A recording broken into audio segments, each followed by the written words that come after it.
আজি আমাৰ কেবিনেটে অসম চৰকাৰৰ যেটো প্ৰভিন্সিয়েলাইজেশ্যন পলিচি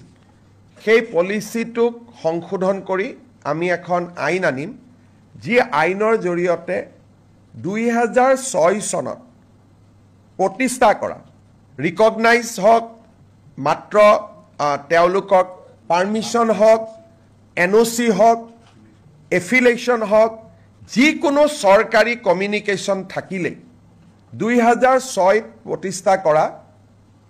স্কুল কলেজ প্ৰাদেশিকৰণৰ বাবে উপযুক্ত বুলি বিবেচিত হ'ব অৰ্থাৎ প্ৰাদেশিকৰণ আইনৰ সংশোধনৰ বাবে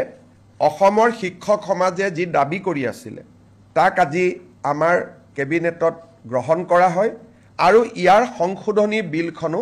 অনুমোদন কৰা হয় এই সংশোধনীৰ ফলত কেইবা হাজাৰ শিক্ষকৰ চাকৰি প্ৰাদেশিকৰণ হ'ব পাৰিব পাৰ্থক্যটো মই বুজাই দিছো আগতে আমাৰ নিয়মটো আছিল যে 2006 চনত প্ৰতিষ্ঠা হ'ব লাগিব আৰু সকলো অনুমোদন পাব লাগিব তেতিয়াহে প্ৰাদেশিকৰণ হ'ব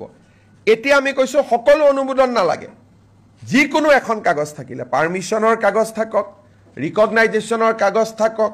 এফিলিয়েশনৰ কাগজ থাকক বা এনওসি এখন থাকক তেতিয়াও তেওঁলোকৰ চাকৰিসমূহ প্ৰাদেশিকৃত হ'ব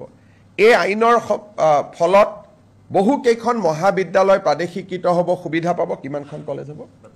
প্ৰায় 15খন নতুন মহাবিদ্যালয় প্ৰাদেশিকৃত হ'ব স্কুল কিমান মান হ'ব স্কুলটো হিচাপ উলিয়াব দিগদাৰ কিন্তু কেইবা হাজাৰো বিদ্যালয় নতুনকৈ প্ৰাদেশিকৰণৰ আওতাত আহিব পাৰিব